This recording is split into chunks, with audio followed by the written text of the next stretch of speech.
It was all part of the plan. This was something he had to do to become the strongest Sith Lord in the galaxy. For that wanton reason alone is all the justification Palpatine needed for the murder of Plagueis he just committed. He knew now that his plan would truly start to form. It all started with Plagueis and learning all that he could about the dark side of the Force. His next step was to get rid of his master and then get an apprentice of his own so that he could continue his work in the shadows while his apprentice did his bidding in the light. Now that the first couple of steps of his plan were complete, it's now time to execute the next. He had to think back to his adventures with his master because he knew that he couldn't find just any apprentice. The apprentice had to be someone strong-willed, loyal, willing to serve a higher purpose, and most importantly, someone that he could control. Palpatine suddenly remembered several places where he felt the Force strongly pulling him. Once was while on Dathomir when he was studying with Mother Talzin. The other time was when he was traveling to Naboo from Dathomir, and he felt a strong presence on Tatooine. This is one decision that Sheev Palpatine can't take lightly. He soon has to enact the next phase of his plan, and kidnap the Senator of Naboo. This, however, helped aid him in his decision. He would stop by Tatooine while on his way to Naboo. Out of all his travels with his master, going to Tatooine was his least favorite. All he could remember was the twin suns and the unbearable heat as he stepped off the ship. Still, he wouldn't let this stop him from seeking out the strongest presence in the Force that he has ever felt. With that thought in mind, he didn't notice that he had actually arrived on Tatooine. He landed the T-4A Lambda shuttle and prepared to leave it. The planet was exactly as he remembered it. It was hot, dry, void of life except for inside the town, and barely worth his time. He often wondered why his master brought him here. He knew that they were doing experiments to prolong life, but why they had to come to this planet was a mystery to him even now. Palpatine made his way into town, following the guidance of the dark side. As he was walking through town, he couldn't help but notice some children playing in the street. Suddenly, one of them caught his eye. It was a small boy about the age of 9, with dark blonde hair, who was barely bigger than a womp rat, and looked like he weighed less than one. This boy was surrounded strongly by the Force. This is who he was supposed to find and take under his wing. Palpatine followed the boy to see where he went. He saw the boy go into a shop that was owned by a Toydarian named Watto. Palpatine waited for the boy to go home before he made his move to confront Watto about the boy and what he's doing there for the Toydarian. It was nearly dark before the boy went home after finishing his work for the day. Now was Palpatine's chance to speak with the Toydarian about the boy. He found Watto in the back, closing down his shop for the day. Suddenly, everything went dark, and Palpatine blacked out and didn't realize where he was when he actually came to. All he could remember was going into the shop to talk with Watto about buying the boy from his service, and if Watto didn't want to sell the boy, to actually coerce him into giving the boy over to him. Now, he was in the middle of the desert on the outskirts of town, staring at a small home he didn't even recognize. Standing there, staring at the home, he could feel that something had happened at the shop, and that somehow he might be responsible for what happened. Suddenly he got the urge and the notion from the Force to look down at his robes, and as he looked down at his robes, he noticed that the bottom of his robes were actually stained with what appeared to be a liquid resembling blood. The sun was up now, and Palpatine had lost track of how long he had been standing on the outskirts of town.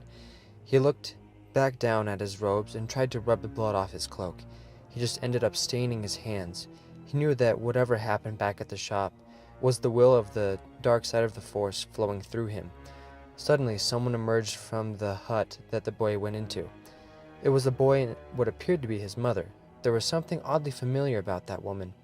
He was sure that he had seen her before, but he couldn't quite pinpoint where. They were heading back into town, so Palpatine decided to follow them. They came up to Watto's junk shop to see a crowd standing around outside. The two entered the shop to see what was going on. Palpatine knew that he had to get in there as well, so he grabbed some new robes from a nearby vendor, quickly changed, and went inside the shop. He entered the shop to find it in disarray, but Watto was nowhere to be found. Suddenly, it all came back to him about what happened when he was there last night.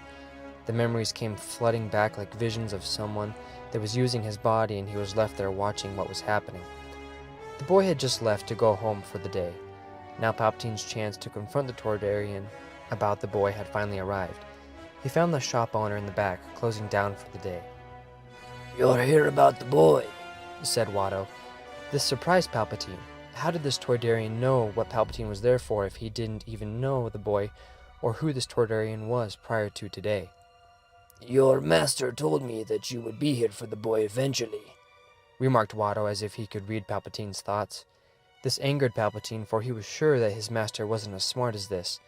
After all, he did fall at his hands, and was no more because of him and his plan. Palpatine couldn't take it anymore. The thought that his master had somehow planned all this drove him into a rage. He would get this boy to join him. First, he had to get rid of the Toydarian. He knew that they couldn't be persuaded, so force was his only option. He started to shock Watto with the strongest force lightning that he could muster. The lightning was a vibrant violet in color, and it burnt hair and melted skin on contact. Palpatine could smell the burnt skin and hair rising from the Toydarian. Even with his lightning hitting him and burning Watto, he remained unshaken by the torture. Palpatine decided to switch tactics and crush Watto with the Force. He started to use the Force to constrict Watto like a can. Watto began to scream as he got smaller. It wouldn't be long now till he was out of the way and he could take the boy. It had been nearly a minute of this constricting force when Watto imploded from the pressure and his blood sprayed Palpatine's robes. Now that Watto was gone, Palpatine had to dispose of the body. It wasn't much bigger than a small ball that could fit in your hand. Palpatine grabbed Watto and headed for the outskirts of town to dispose of him and his body. He stopped at the edge of town, got rid of Watto, and found himself staring at a hut that he had never seen before. All of these memories came back to him standing in the shop that was a mess from what happened the night before. Now he had to find the boy and his mother. He had to make sure that his plan could actually continue in its progress. He found the boy and his mom outside the shop, staring off into the distance in shock at what they had just seen inside. Sheev mentioned for them to follow him. He knew that they had no other option, seeing that they would be on the hook for their master's death. He talked to them about their options and what they could do from here. Shmi said that Anakin and her would go with him. Suddenly, Sheev remembered this woman. The mere mention of the boy's name uttered by his mother brought some more memories back into focus. Sheev remembered the first time coming to this planet. He remembered his master meeting with Shmi, and then he remembered his master blocking his memories, and he couldn't remember much more than that. Once again, he couldn't believe that his master had actually planned out this far after his death, or maybe his master didn't even plan for his death. That didn't matter anymore. His master was dead. Only Palpatine's plan was in action now. Still, he couldn't help feeling like his master was using him. That somehow, his master had actually planned for all this to happen. This didn't matter anymore. This was something that he could worry about another day. For now, they had to get off Tatooine and get back to Coruscant. Palpatine had just finished loading up his ship when he could tell that his plan was falling into place. It wasn't unnatural for Palpatine to have the desire to blend in or to control everything. However, with what happened with the store owner and Anakin's mother, he couldn't help but feel like he was a pawn in a bigger scheme put into place by his master. It can't be possible. Did Plagueis think of everything? Palpatine thought to himself as Shmi and Anakin boarded his ship. Palpatine knew that his master was crafty. After all, he learned how to blend in and plan ahead from him. He still didn't expect the breadth of the plan that was in place. Palpatine knew at this moment that something had to change.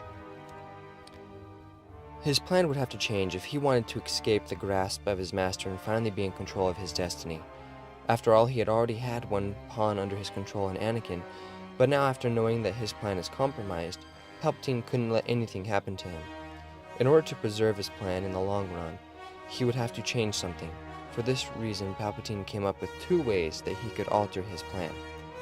He would have to find another pawn that would be expendable in this plan. He would also have to find a way for Anakin to stay safe till he would be needed. Anakin, how would you like to be a Jedi? Oh, really? That would be great! Then you shall be a Jedi.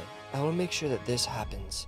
I will also train you in the Force, the dark side of the Force. The more knowledge you gain, the more power you will have. This was now the plan. There was no way that his master knew that Palpatine would make this decision. Still, the feeling of his master's reach and influence was there, but it was fading. For now, his focus has to be on the new branch of his plan that has sprouted up. Palpatine, now feeling control, knew that it would be a risk to take Anakin to the Jedi to be trained. They had arrived on Coruscant, and now was the time to get Anakin into the Order. Palpatine knew that his best chance was to appeal and make his case for why the boy should be trained. And he had to make this appeal to Count Dooku. Dooku was always someone who at times didn't see eye to eye with the Jedi, and for this reason they were able to form a connection. With Dooku now pleading to the Council to let Anakin be trained as a Jedi, Palpatine could now focus on the start of his plan. Anakin, Dooku will make it so that you can be a Jedi. I have to go on a trip, so make sure that you help out in any way necessary to prove your worth to the Jedi. Yes, of course, my master. With this piece of the puzzle now in place, Palpatine was now free to go meet with Newt Gunray to get his plan into action. Palpatine wasn't particularly keen on working with Newt Gunray. He feels that the Viceroy is worthless and not worth his time. However, this part of his plan needed someone to help out with the Blockade of Naboo, exploiting the uselessness of the Supreme Chancellor Valorum. With the blockade now set in place and his plan underway, Palpatine was now free to return to Coruscant. Back on Coruscant, Palpatine arrived with the Senate and the Jedi Council in a buzz. Palpatine found Dooku and had to confirm his suspicion. The blockade is set. Is our other plan set in motion? Yes, Master. The boy will be a Jedi trained by Qui-Gon. They will be on their way to Naboo shortly, where they will meet our mercenary, Maul. Good. It is all going according to plan, remarked Palpatine. With everything falling into place, it wouldn't be long till it was time to make his next move. This plan was years in the making, and Palpatine wouldn't let anything happen to jeopardize his plan. The new addition of Anakin was a welcomed one. It was also one that he has to be very careful with. If he didn't play his cards right and pay attention, then the Jedi would and could sway Anakin towards the light side of the Force. This much Palpatine knew about Anakin. There was more that he wanted to find out, but something was clouding the boy's purpose. He knows that he needs to find out what it is and how he can use it. Somehow, he couldn't help but feel that in order to find out more about the boy, he would have to first start with his mother. First, Palpatine would have to trace his steps and figure out how he knows his mother and the memories that are blocked from his sight. How Palpatine was going to get his memory back, he didn't know, but he had to try. There was a couple ways that he could try to regain his memory. He could go down to the Sith Temple hiding under the Jedi Temple on Coruscant. However, with the Senate and the Jedi Council still freaking out, he thought this option to be too risky. The only other option was to visit Mother Talzin. After all, she would have the ability to look into his head and uncover what Plagueis hid from Palpatine. Palpatine didn't like this option. He didn't trust Talzin to leave his mind alone and to not mess with his head.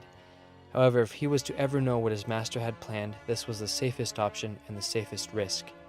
This is the one risk that he was willing to make to find out the truth about Shmi and what his master had been planning. Now was the perfect time to go to Dathomir, with his plan underway and with Anakin off on Naboo with Qui-Gon. No one would know he was gone. It wouldn't be long now till Maul intercepted the Jedi on Naboo and kills Qui-Gon. Palpatine knew that for his plan to have the greatest chance of success, Anakin would need to be trained by Obi-Wan. For this part of the plan, Palpatine had no real need to be around. This is why now is the perfect time for him to discover his master's plan. He made the decision that he would leave at dusk for Dathomir. Palpatine set off for Mustafar shortly around dusk. He was hoping that his trip would be short. He knew that the longer he spent on Mustafar, the greater it would put his plan in danger.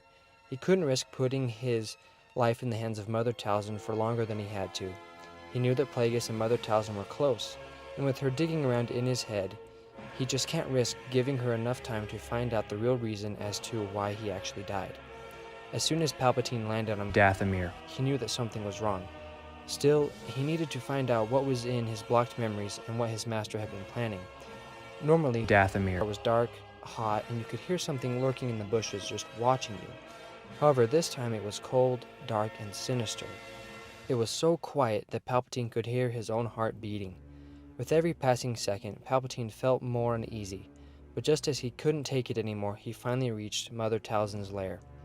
Palpatine had heard Plagueis talk about Talzin. He talked about her tenacity and how she got to be where she's at by always doing what she wanted. Palpatine had been with Plagueis to visit Talzin before, but he never got the chance to enter into her domain. Having the chance to enter and being alone was very unnerving for him. Palpatine made his way inside to find Talzin so that they could get started. Just as he reached the inner cavern, he was greeted by Talzin. Just as he was about to introduce himself, she quickly dismissed him by saying that she knows who he is and why he was there. We must get started then, for I fear that I will lose these memories if we don't act, mentioned Palpatine. Talzin motioned for him to lie down on the table as she summoned her aides to assist her. Palpatine lay down and was suddenly enshrouded in a green vapor. Before Palpatine knew it, he was just about on the verge of going unconscious. Suddenly, Palpatine woke up, or at least he thought he was awake. He couldn't be though, because he was staring at someone that looked just like him. This had to be some dream realm, Palpatine thought to himself. You are correct, and I will be your guide. I am your inner self, the second Palpatine said back. I don't know what I'm looking for or where I need to look to find it. I do know where to look and exactly what it is you seek, but be warned. Mother Talzin knows what happened to Plagueis, and knows what you're looking for as well. She will try and get her revenge on you. She can only attack you at your most vulnerable. When is that? You are still protected partially even in this state. However, when you find what you're seeking, you will be at the most vulnerable, and that's when she will strike. What must I do? That is the question that you must answer before you start this journey. For there are two paths laid before you. One will lead you to the knowledge you seek, and the other will give you the power to rule the way you desire. However, heed this warning. One of these paths will cause you to lose what you hold dear. And what is that? Your life. A huge choice lie ahead for Palpatine, and it's one that he just can't take lightly. I hope you all have a great day, and may the Force be with you, always.